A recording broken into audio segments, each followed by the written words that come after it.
her book The Mystery of Princess Louise, author Lucinda Hawksley investigates the old unofficial story that Princess Louise, daughter of Queen Victoria, had an illegitimate son.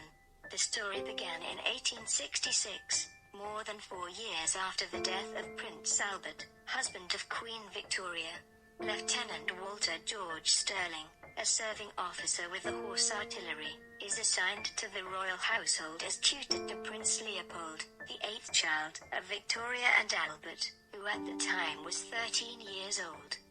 Princess Louise, the 6th child of Victoria and Albert, became very close to Lieutenant Sterling, her brother's tutor, and spent a lot of time with him.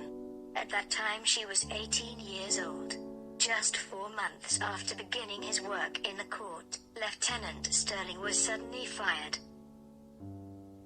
Supposedly Princess Louise would have been pregnant by Sterling. Princess Louise was so rarely seen in public for the rest of the year.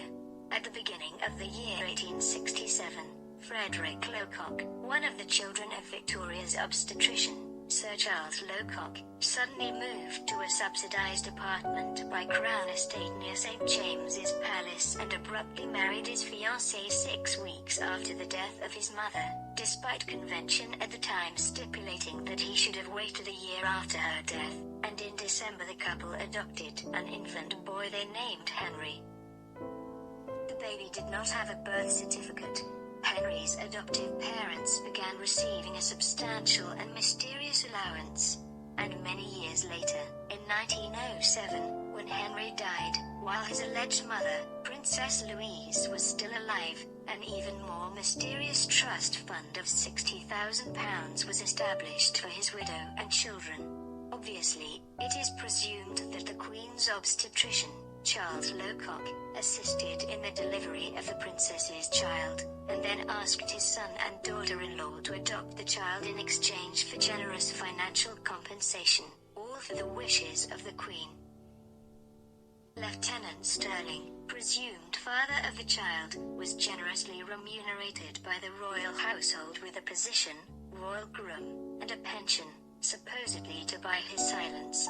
It is alleged that Queen Victoria expressed in a letter to a friend, Lady Biddulph, her fear that the former tutor might be vindictive and indiscreet, but without specifying what that secret might be.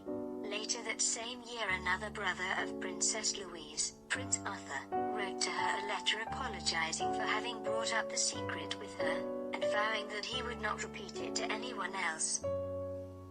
It is said that Princess Louise had regular contact with Henry during his childhood, and some gifts that she made him are preserved, and it is likely that the princess suffered serious gynecological trauma in a difficult delivery, and that's why could not have children in her later marriage. In any case, the truth about the supposed illegitimate child of Princess Louise, who died in 1939, could only be known with certainty with a DNA test, something